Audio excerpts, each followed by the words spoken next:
Hey y'all, what's up? It's your boy John, aka Darkwolf92, and I'm back here with something to go along with us being in a new year. If you didn't see the other previous videos, Happy New Year, guys. It's great to be blessed to see another year. It is, because as we all know, 2025, we lost a lot of people. Well, for me, a lot of people that were part of my generation via entertainment wise growing up. And it it was like 2025 was trying to set a record how many people passed. But we're here in 2026. Many of for those who were not blessed to see 2026, may they rest in peace, or as I like to say, may they rest in paradise. And to bring in the new year, I know I got kind of dark there for a second, but where we're heading right now, it's kind of dark, and that's with Mr. Nightmare. And we got three true, very scary New Year's Eve stories. So grab your popcorn, grab you a drink, grab you whatever you need to help you get through this, and we're gonna go ahead and jump in and see whose New Year's have just been out of control. Okay? Yeah, definitely saw some amazing fireworks this year. I posted a video on my shorts with my extended family and I watching the fireworks. If y'all want to check it I'm out. using a voice transcription thing on my phone since I don't really like typing and I'm not the best with words. This was, God, I don't even know, like 7 or 8 years ago now. Maybe 6, I'm not really sure. Mr. Nightmare's voice sounds a little different. Sounds kind of deeper. Life's been a bit chaotic since then, so my head's filled with all sorts of memories and whatnot. Anyway, this was New Year's Eve back when I was still dating my ex, Duda. We're on our way back from a party when everything went down. Name. It must have been well after midnight because I remember being extremely tired. Also, I'm sure you don't need me to tell you that driving on New Year's Eve isn't exactly the smartest decision, but we had no choice. The party had been at Duda's friend's place, but we were late additions to the guest list, so there weren't any sleeping arrangements left for us. The drive was actually pretty long, maybe 30 minutes give or take. The roads were pretty much empty, which I remember being grateful for. It had snowed earlier that day, so the streets were icy as hell. And honestly, the last thing I needed was to be dodging traffic on top of everything else. No joke. Duda was half asleep in the passenger seat. I had the heat cranked and some random rock playlist going just to keep myself from drifting off. You know how it is. We were maybe 10 minutes from her place when it happened. Okay, so I don't even know how to describe what I saw. One second the road ahead was completely empty, and the next there was just a woman, literally standing in the middle of the street. And she wasn't like crossing or anything. She was just there, facing my car like she'd been waiting for us or something. I remember my brain just not being able to process it fast enough. I was already slamming on the brakes before I even realized what I was looking at. And then I realized she was holding a knife. It was down by her side. This massive kitchen knife. What the hell? The kind you'd use to like carve a turkey or something. Or carve somebody. My headlights were hitting her full on, and I could see her face was all twisted up, like she was crying or screaming, or maybe both. It was sickly. Well, you hit her, yeah. I don't think I've ever reacted faster in my life. I yanked the wheel to the right to avoid hitting her. Oh. The second I did, she lunged at the car. I heard the impact before I understood what happened. Despite the chaos of everything unfolding so quickly, I knew exactly what happened. I thought he had hit her. She had swung the knife at my car as I passed. Even though I had avoided her, the swerve combined with the ice was just too much. I felt the tires lose grip, and suddenly we were spinning. Duda had woken up by then and immediately started freaking out. I was gripping the wheel like it would actually do something, but there was nothing I could do. The car was not under my control. We spun a full 180 and were basically facing the other direction by the time the car stopped. After recovering from the shock of almost dying, I looked up through the windshield and felt sick all over again, because we were now facing the direction we'd come from. And the woman was still there. I was wondering. She was maybe 30 feet away, still holding the knife, illuminated by my headlights like something out of a horror movie, and she was limping toward us, like she was trying to move fast, but she was clearly injured. She was also screaming something I couldn't understand. Just this guttural, incoherent noise that sounded more like an animal than a person. It was, and probably still is, the most terrifying thing I've ever witnessed with my own two eyes. I remember Duda yelling at me to do something, but I was just frozen. I couldn't look away from this woman lurching toward us. Her clothes were dirty and torn, and her hair was all matted and wild. I don't know if she was on drugs or having some kind of mental breakdown or what, but there was nothing behind her eyes. There was nothing there. It honestly looked like she was a dead person walking. She was maybe 15 feet away when my survival instincts finally kicked in. I threw the car in drive and slammed on the gas. Damn, son. The tires spun on the ice for this terrifying second before catching, and we started moving. I thought we were clear, like I thought that was it. But of course, I was wrong. I don't know how she moved that fast. Like 1 second she was in front of the car, and the next she was on it. She threw herself onto the hood, and I felt the whole car shudder from the impact. Duda was screaming, I was cursing, and this woman was clinging to the hood of my car with one hand while stabbing the windshield with the other. Just like over and over again. I felt like she was trying to get into my car and kill me. I felt like I was gonna die. I couldn't see or think. I just started swerving the wheel back and forth as hard as I could. The woman was sliding around on the hood, but she wouldn't let go. She was still screaming that horrible, wordless scream, and her Duda face should have was called inches the from the police glass. instead And of I sitting swear there to God, crazy. her eyes were locked on mine the entire time. On the third or fourth swerve, she finally lost her grip. I watched her roll off the side of the hood and hit the pavement really hard before sliding into the shoulder. The car fished-tailed again, but I managed to keep it under control this time. I looked in the rearview mirror and saw her lying there. She wasn't moving. Part of me wanted to stop. I know that sounds insane given what just happened, but I thought maybe I'd killed her. Like maybe she was just some mentally ill person. You need to get your ass moving. That's what I would have done. Then I was far away enough to call the cops. Hey, go get her. Stop. She was shaking and kept saying we needed to go, that it wasn't our problem, that we couldn't get involved. I said we should at least call the police, but she also shut that down immediately. What? She said the cops would blame us since we've been drinking, and that there was no way they'd believe our story. She said we'd get arrested or something. Looking back, none of that made sense, but Duda had this way of making everything sound urgent yet logical in the moment. She was always like that. Very persuasive and borderline manipulative, honestly. That's why she's your Left ex. that woman on the side of the road, drove Duda home, and didn't tell anyone.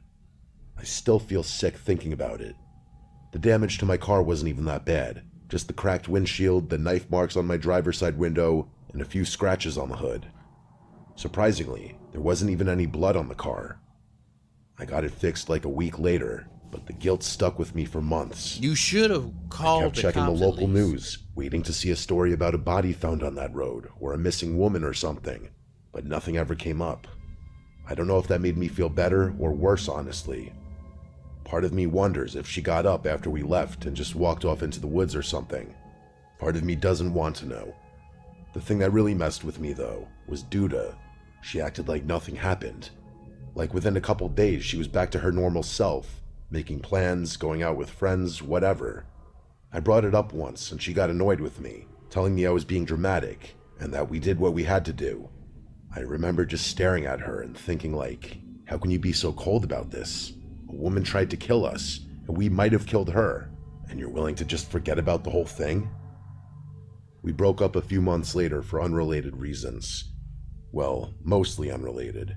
But I'd be lying if I said that night didn't change how I saw her. Yeah. Maybe I'm the crazy one, but an experience like that is not something you can easily forget, let alone move on from in 2 days. I might have ended someone's life that night. That deranged woman might have ended my life that night. That's not something you could just forget about. Yeah, son. Duda sounded like sounded like she was special. I mean, damn. How can you? Nah, man. Sheesh. Good thing you did break up with her. You dodged a bullet there, boy.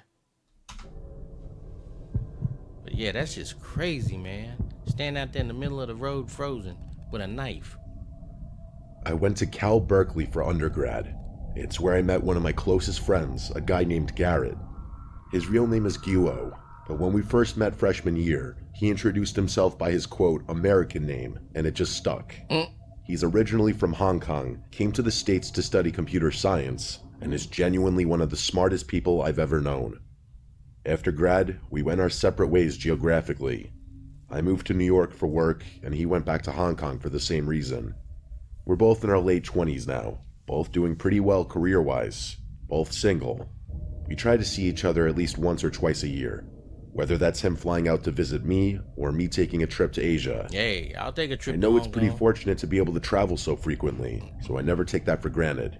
Lucky you. This incident happened last New Year's Eve, and I still think about it constantly. Broadway. I've told a few people, but no one really knows what to make of it. Uh-oh. Nor do I. Here we go. Oh, by the way, Hong Kong is 13 hours ahead of New York. That means when it's midnight in Hong Kong, it's only 11 a.m. on December 31st in New York City. Garrett celebrates both the regular New Year and the Chinese New Year, so he was out partying that night, same as me, just half a day earlier.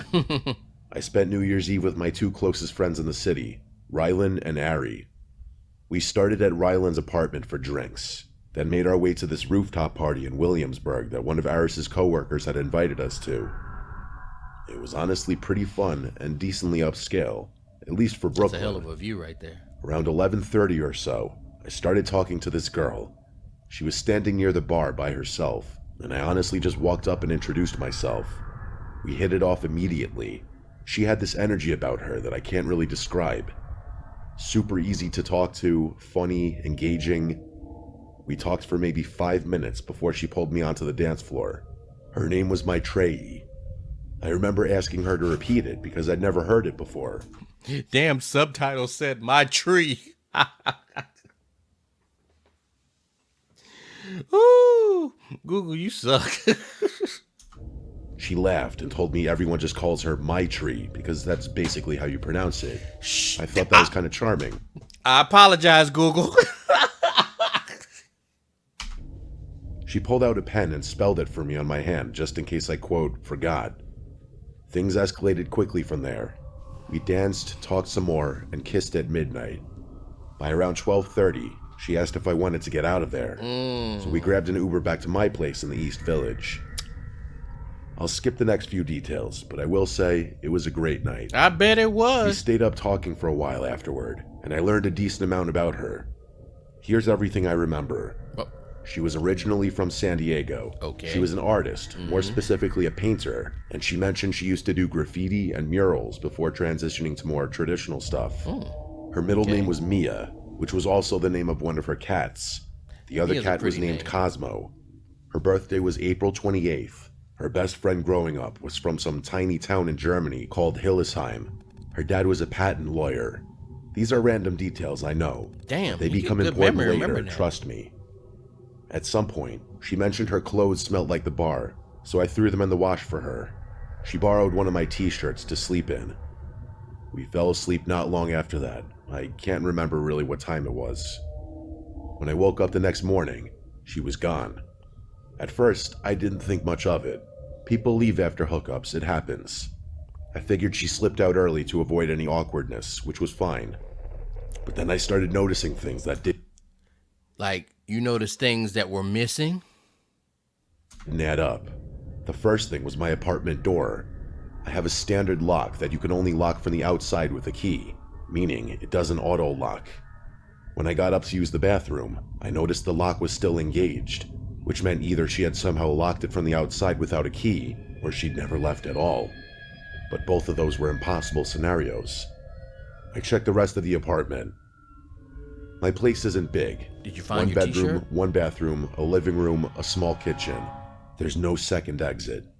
The windows also don't open more than a few inches.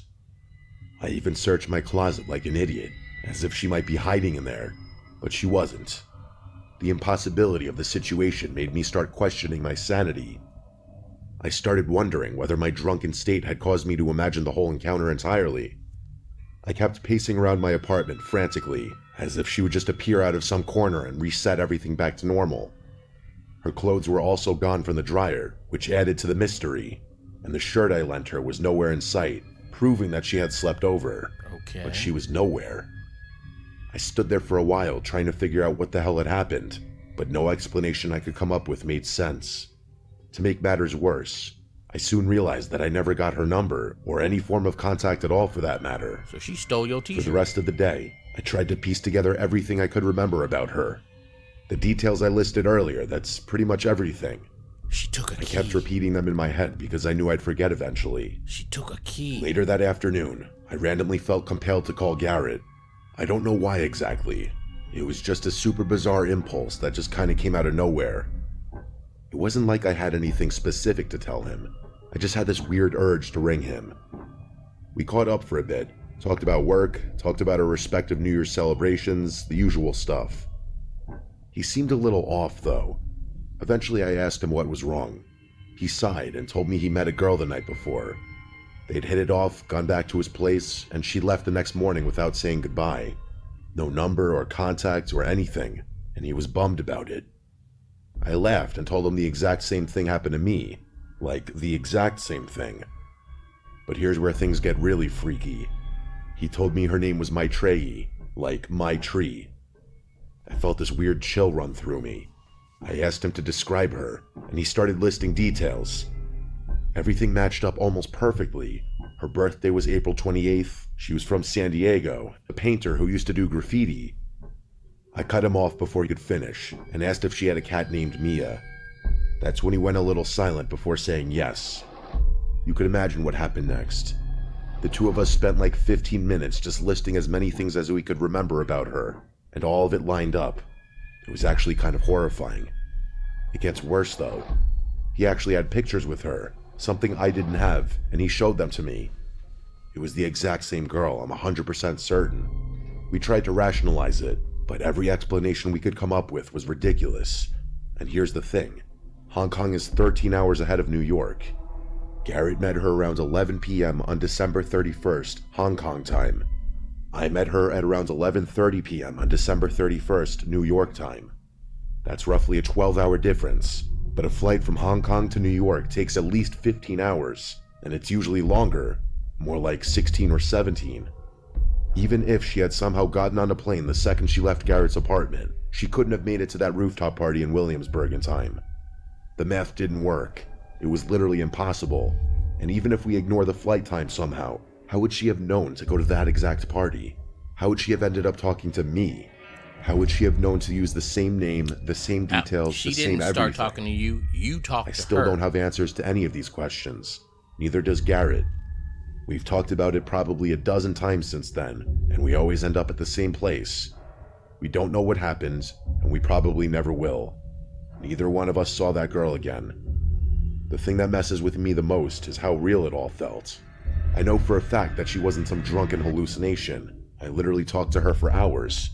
She slept in my bed. She stole your t-shirt from a locked apartment with no other exits. Garrett and I don't really know what to do with this. We've both tried looking her up online, but Maitreyi with no last name and only vague details about being an artist from San Diego doesn't exactly narrow things down. We've found nothing. New Year's Eve is fast approaching, which is why this is all fresh in my head again. Usually, the insanity of crazy, unexplainable experiences fades over time, but for some reason, it feels like the opposite for me. The more time passes, the freakier it is to think about the possibility that I may have slept with a ghost on New Year's Eve. Oh! I know that sounds ridiculous, but I don't have a better explanation for what happened. Hey, you can sleep with ghosts on The Sims, I'm just saying. Anyway, but yeah, that's crazy. That's just crazy. Story 3 by Randy. This story is one of my dad's. Before he had kids, my dad and my mom used to travel a lot. He had made some smart business moves in his mid-20s, so he had money to spend and the free time to spend it. They were both big skiers, but the only good skiing that was accessible to New York City was in Vermont. So over the years, they actually purchased a few lodges up there. The first one was in Ludlow. They bought it from some guy named Mr. Black who lived on West End Avenue in the city. Black?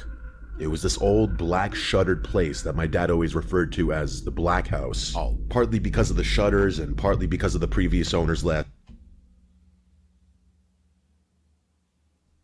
name. They'd sell quarter shares to friends and cycle things out every few months to help cover the costs.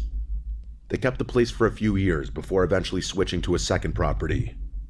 The second lodge was about halfway between Ludlow and Rutland, right along Route 100 in what locals call the Lake District. There are like 5 lakes in a row along that stretch of road, and the house sat right on the edge of one of them. My dad's friend Victor and his wife Lisa went in on that one with them. Victor and my dad had been close since college, and the 4 of them would take trips up there together pretty regularly. This happened one New Year's Eve. I can't remember exactly what year, but it was obviously before I was born. Lisa and my mom were away for a friend's wedding or something. I can't really remember the specifics, but it's not that important. What matters is that Victor and my dad decided to take a trip up to Vermont by themselves to ring in the new year. Okay. It was the night of December 31st. The 2 of them were upstairs cracking a few beers and just catching up. The upstairs of that lodge had these full-length windows that looked out over the lake, so they'd sit up there, listen to music, and watch the snow. It was snowing, of course, but not so heavily that you felt trapped. My dad said it was really peaceful that night, one of those nights you share with a good friend where you're both just happy to be far away from everything. They had the radio on, waiting to hear the countdown from Times Square, and then all of a sudden, things got crazy. They were mid-conversation when a huge flash of light came from somewhere across the lake. My dad said his first thought was fireworks, but the flash didn't come from the sky. It came from the ground up, and there was no sound, just the silent, blinding light. Victor stood up and walked over to the window, trying to make something out across the lake. My dad asked what he was looking at, and Victor said he thought he saw something moving out there. It was dark, obviously, but there was enough visibility from the snow on the frozen lake that you could see if you concentrated. So after a few seconds, Victor becomes convinced that there's a person out there.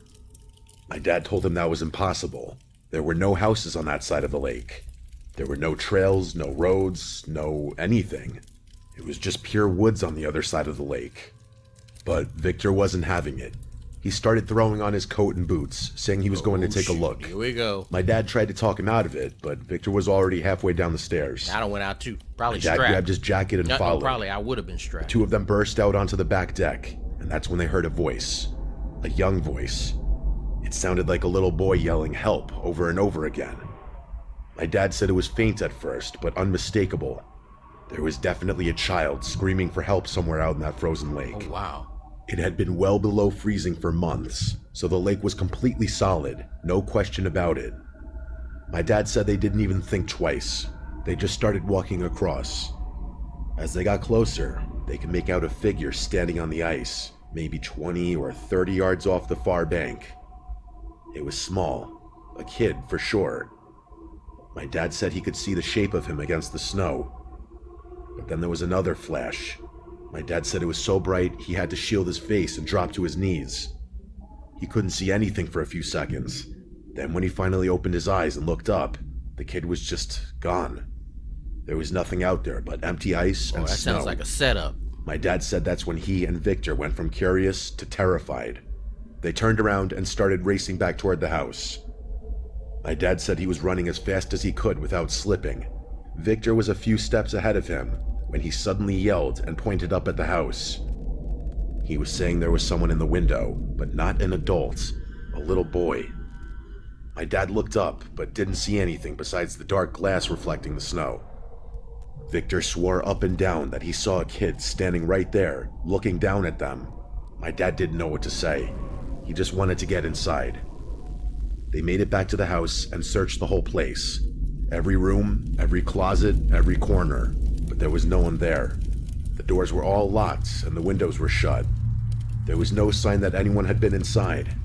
They decided to call it a night after that. My dad said neither of them really wanted to talk about what happened. They just went to their rooms and tried to sleep. Neither of them had even noticed midnight come and go. Yeah, I was going to My say. dad woke up twice that night. Both times, he swore he heard a child laughing somewhere in the house. He lay there in the dark, listening, but it always stopped before he could figure out where it was coming from. The thing that freaked him out the most wasn't the kid on the lake or the figure in the snow. It was the light. That bright, blinding flash that came out of nowhere. He said he and Victor talked about it for years afterward, trying to come up with some kind of explanation. Lightning, a flare, fireworks from some distant town, but nothing made sense. There was simply no source. Definitely couldn't be lightning It because just there's happened always twice, thunder following and it was over. They ended up cutting the trip short. My dad said they never talked about that night with my mom or Lisa, not until years afterward at least. My dad still doesn't know what happened out there. He's told me this story maybe 3 or 4 times over the years, and every time he gets to the part about the light, he just kind of trails off. I asked him once if he thought it was something supernatural, and he just shrugged and said he didn't know what else it could have been. Yo, that's effed up. That's really messed up. I personally would have sold that damn house and would have forgot it even existed. The hell with that. Oh no. Okay, now I just personally want to say I haven't really had any problems on any New Year's Eve incidents. My New Year's Eves have either been quiet,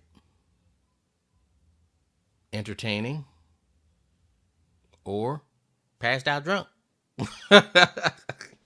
And I haven't had one of those since damn.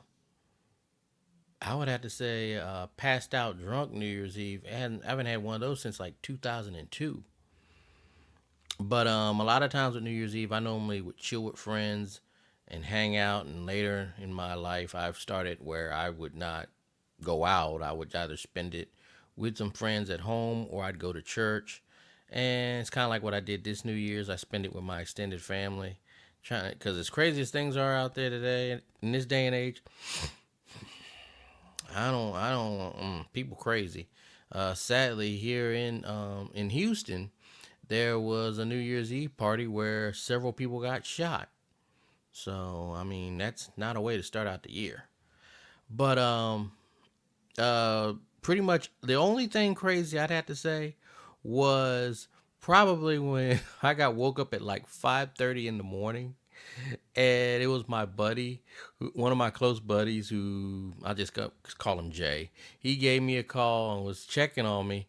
He was like, "Hey, what you doing?" And I'm like, "Fool, I was asleep. What do you want?" And he was like, "Well, I just want to make sure that you weren't with my friend who I'm gonna call T, because I don't want to throw their names out there." He was like, "I just want to make sure you weren't with T and make sure you're okay." I was like, "No, I'm not with him. I was asleep."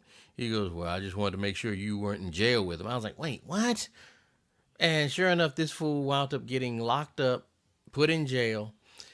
New Year's Eve, 1999, just before the new millennium rung in. And that's one of the things I'll never forget. I'm like, because when he woke me up, I fell asleep on the couch to the TV being on. And when I woke up, they were, where was it? I think it was was it China or Australia? One of them, they were celebrating New Year's, and and all I saw were fireworks. And I'm sitting there going, "No, fool, I fell asleep on the couch. You just woke me up." And what the hell happened with T? And come to find out, he had went out with another friend of mine that night before, and he had gotten drunk, and he did drive a few. He's driven a few times while intoxicated, and he wound up hitting 3 cars, and he didn't know it. So he wound up going to jail, and I was just tripping. I was like, "I can't believe that." And he was like, "Well, I just wanted to call to make sure you weren't with him." I was like, "Well, I answered my phone, so no, I'm not with him." So, but yeah, that's probably the craziest thing that's ever occurred to me or with me on New Year's Eve. Normally, like I said, my New Year's have been kind of tame, except for the couple I've been passed out drunk. But guys, do y'all have any crazy New Year's Eve stories? Let me know. Drop it in the comments section. And let me know what you thought of this video. I mean, the second one was wild. The first one was wild. Okay, and that second one, I'm like, what the hell? And I mean, in the third one, man, that it may have been paranormal. I mean, the way he talked about that house, shoo, it may have been spooked already. But hit me up in the comment section, guys. Let me know what you think of this video. And also, shout out to Mr. Nightmare for doing an amazing job, as always, with his storytelling. Love his stories. And as always, guys, you know what you got to do. Hit that like button if you like the video.